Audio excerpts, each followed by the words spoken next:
Laxmipur block परिसर में कोरापुट जिलापाल मनोज सत्यवान महाजन प्रथम थर पर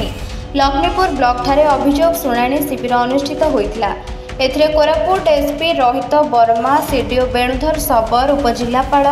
प्रेमलाल हियाल एवं समस्त विभागीय अधिकारी जिला स्तरीय अधिकारी माने उपस्थित लक्ष्मीपुर ब्लॉक विभिन्न पंचायतर 69 अभियोग शुणाणी करथिबा बेले सेथिमध्यरु 35 सामूहिक और 24 व्यक्तिगत अभियोग शुणिथिले। एही समय लक्ष्मीपुर ब्लॉकर समस्त एमबीके और सीआरपी माने ब्लॉक कार्यालय सम्मुख में स्थायी वेतन राज्य सरकार घोषणा मुताबक लैपटॉप प्रदान करने को दाबी कर अड़ी बसी। यहाँ पर जिलापाल निकट में प्राय 3 कोटी ऊर्ध्व खर्च हो मेडिकल रूपांतरित कर देखिथिले हेले मेडिकल काम 3 कोटी ऊर्ध्व टंका खर्च होइथिले सुधा सबुआड़े वर्षा पानी गुड़िक गली रोगी मैंने नाही नथिबा असुविधार सम्मुखीन हेथिबारु सोमवार दिन जिलापाल मनोज सत्यवान महाजन को अभियोग करिथिबारु जिलापाल दायित्व में थिबा असिस्टेंट इंजीनियर एम पवन कुमार तागिद करे 15 दिन मध्य जो स्थान में पानी गलुछि मेडिकल मरामती करने निर्देश देले जिलापाल जदि यह खिलाफ करा जाए ताहेले जेल जीवाई प्रस्तुत रुह बोली जिलापाल चेतावनी देथिले। जो जो कंपनी स्टेक होल्डर अच्छी ओएमसी से जो बक्साइट नौ भाया लक्ष्मीपुर सिंगाराम विदाउट ग्राम सभा नौ लैंड एक्विजिशन करना रास्ता अवसार कर विदाउट कार परमिशन नहीं से ट्रांसपोर्ट कर रिगार्डिंग आज आमे प्राय 100 जन आसीचु माने लक्ष्मीपुर युवक संघ हिसाब रे आसीचु कलेक्टर सार पाखे ग्रीवेंस जणाइबा पई। कारण होउची प्राय 8 वर्ष हेलानी एठी माने जनसभा होउची ना कोनोसी डेवलपमेंट होउची किंतु एठी माने हजार हजार लक्ष लक्ष लोकंकु मैत्री कंपनी और वेदांत कंपनी भली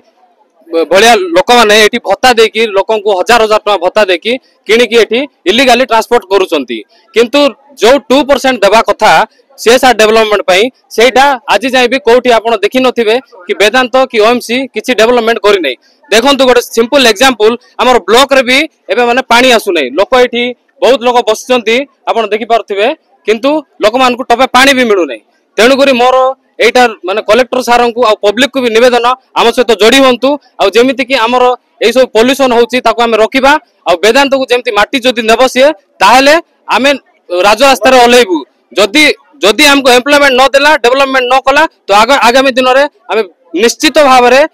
आमर माने आमे आज को 2014 मसीहारू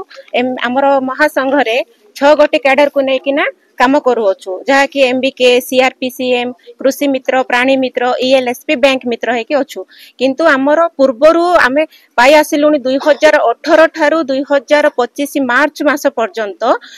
स्थायी दरमा भाबे पाई आसछु किंतु 2025 एप्रिल मास ठारू आमर कोन अस्थायी माने परफॉर्मेंस बेस्ड इंसेंटिव बोली सरकार गाइडलाइन बाहर करछन्ते जहा द्वारा आमर कैडर माने एही इंसेंटिव पाई मध्य नेबा पाई राजी नहंती तेणु आमे आज गणधारणा रे बसिछु। ता सहित आमर पूर्वरु जते बेले जीपीएलएफ पुनर्गठन करा जायथिला सेही समय रे गाँ गाँ को नेकिना आमर एसएचजी मानन को नेकिना आंचलिक मंच गठन करा जायथिला किंतु एबे नुआ गाइडलाइन बाहर करिसंती जे ना राजस्व ग्राम हिसाब रे आमर आंचलिक मंच पुनर्गठन करा जिवो ताहा केमिति माने सेही राजस्व ग्राम रे सीएलएफ में पुनर्गठन बंद करिया पाई बोली आमे आज दाबी रखिछु। आउ हमर जो इंसेंटिव बाबद जो दरमाटा दउचंती आमे सेटा नवा पई चाहुनु आमे जहा हमर फिक्स दरमा थिला आमे से हिसाब रे नवा पई चाहछु सेति पई आमे एठी धारणा रे बसछु। हमको 6100 दिया होउची किंतु सेटा को भी इंसेंटिव हिसाब रे देले हमको सेटा हमको होउनी सेति पई बोली कि आमे से 6100 नबु किंतु हमर फिक्स दरमा हिसाब रे आमे नबु। लक्ष्मीपुर संजय कुमार पाणी का रिपोर्ट निरपेक्ष न्यूज।